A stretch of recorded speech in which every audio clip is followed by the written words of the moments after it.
Olá, mulheres, bom dia. Aqui é a Alessandra do Amor à Palavra e hoje estamos juntas na leitura bíblica anual, né? Dentro do nosso cronograma. Hoje nós estamos lendo Gênesis, capítulo 19 ao capítulo 21.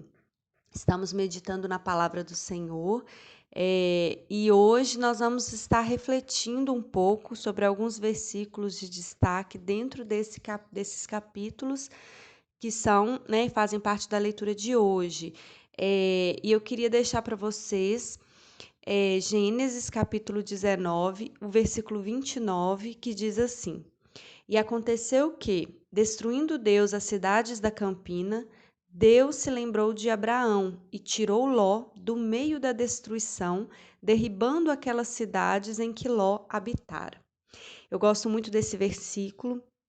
No capítulo 19, nós vamos ver a história da destruição de Sodoma e Gomorra, né? Sodoma e Gomorra eram cidades que praticavam pecado, eram cidades que estavam entregues à prostituição, a todo tipo de pecado, e o pecado daquela cidade já estava de tal maneira que, né, já havia subido aos olhos do Senhor, e o Senhor já havia decretado ali uma punição para aquele povo, porque eles verdadeiramente se corromperam e o juízo de Deus havia sido decretado, né? Nós sabemos que Deus ele tem uma taça e essa taça ela vai se enchendo, porque Deus ele é misericordioso e ele dá a todos nós a chance de mudarmos, de nos convertermos. Mas chega um tempo que a taça do Senhor enche pelo pecado e então ele vem com juízo sobre a terra. E assim foi com Sodoma e Gomorra. E a palavra de Deus nos fala, né, que Sodoma e Gomorra ali eram as cidades onde Ló habitara. E Ló, eu gosto muito desse versículo quando diz que, destruindo Deus as cidades, ele se lembrou de Abraão e tirou Ló daquele lugar. Então, assim, nós vemos que a intercessão, aqui nós podemos destacar o poder da intercessão quando nós oramos e buscamos a Deus pela vida dos nossos parentes, daqueles, né, a qual nós amamos. Ló havia intercedido, Abraão havia intercedido pela vida de Ló. E quando o Senhor ele vai para decretar, ele não tira Ló daquele lugar por amor a Ló, não, mas ele tira por amor a Abraão. Então, o que que eu entendo mediante esta palavra?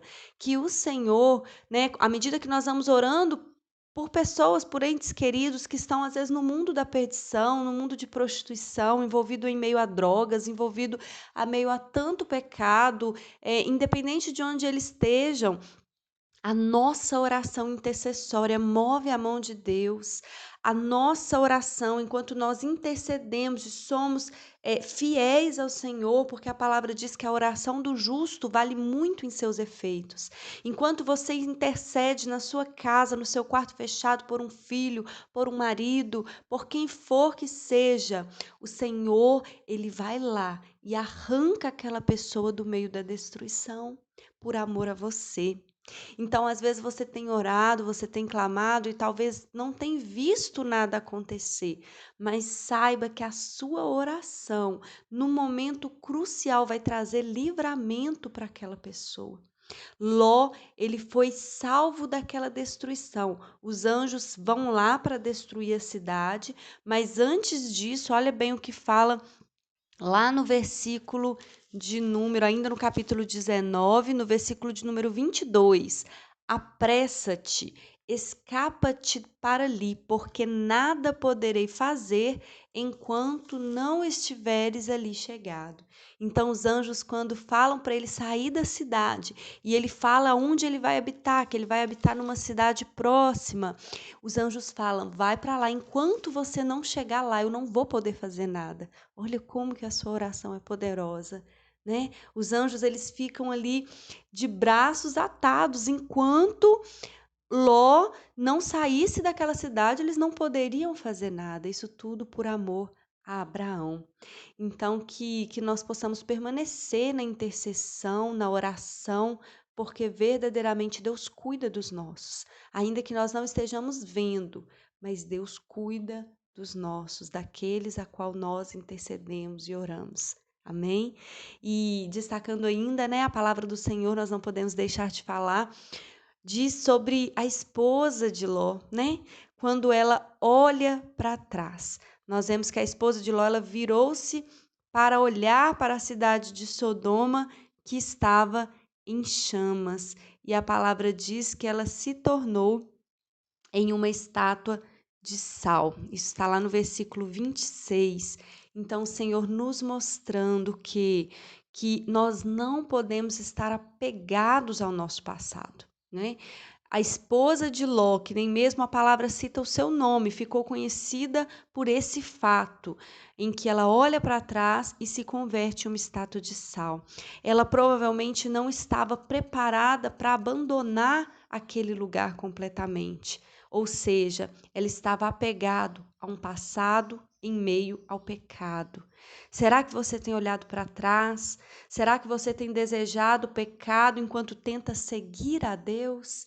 A história dessa mulher fala muito conosco, porque o Senhor ele nos ensina o quê? O apóstolo Paulo ele disse: deixando as coisas que para trás fica, eu avanço, eu prossigo para o alvo da soberana vocação de Cristo. Nós devemos esquecer as coisas que para trás ficam e prosseguir para as que estão diante de mim, para as que estão diante de você. Novo ano, o início de novo ano, você fez novos compromissos com Deus, que essa nova postura, esse novo posicionamento seu diante do Senhor venha te mover e você possa deixar o passado. Aquela pessoa que às vezes não tinha compromisso com as coisas de Deus, aquela pessoa que seguia a vida tentando sozinha resolver tudo, ficou para trás. Hoje você está seguindo, guiando, sendo guiado pelo Espírito Santo de Deus. Hoje você está seguindo o caminho do Senhor. Nós temos que entender que não será possível fazer nenhum progresso com Deus enquanto estivermos carregando partes do nosso passado, principalmente passado em que não tínhamos uma vida com Deus, né? Nós devemos seguir uma nova história. Não olhe para trás. O que Deus tem para você é muito maior e muito melhor. A palavra diz que os pensamentos do Senhor são muito maiores e melhores que os nossos. Deus, ele tem algo novo. Deus, ele quer fazer algo novo na sua vida. Não olhe para trás, não sinta falta daquilo que fazia parte, às vezes, da sua vida no passado, mas que certamente quando você deitava em sua cama para dormir, você sentia um vazio no seu coração. Talvez você tinha alegrias momentâneas, mas o seu coração, você sentia aquele vazio, que só o Espírito Santo de Deus pode preencher. E se hoje você tem essa paz, se hoje você tem o Senhor na sua vida, não deixe que as coisas do passado venham ainda falar ao teu coração, não. Mas viva um novo tempo com o Senhor, porque você precisa progredir na presença do Senhor. E isso você tem que abandonar esse passado para trás. Amém? Então eu vou deixar para vocês hoje essas meditações dentro desses 2 versículos, principalmente sobre a história da esposa de Ló e também sobre a misericórdia do Senhor ao salvar Ló por amor a Abraão. A tua oração intercessória tem poder. Amanhã nós vamos meditar um pouco mais, avançando na palavra do Senhor. Fica conosco, não deixe de ler, de meditar na palavra, não fique só com os áudios, deixa Deus falar ao teu coração quando você meditar na palavra. Vá para o teu quarto, feche a porta e tenha o seu tempo com Deus. Amém? Que Deus em Cristo vos abençoe.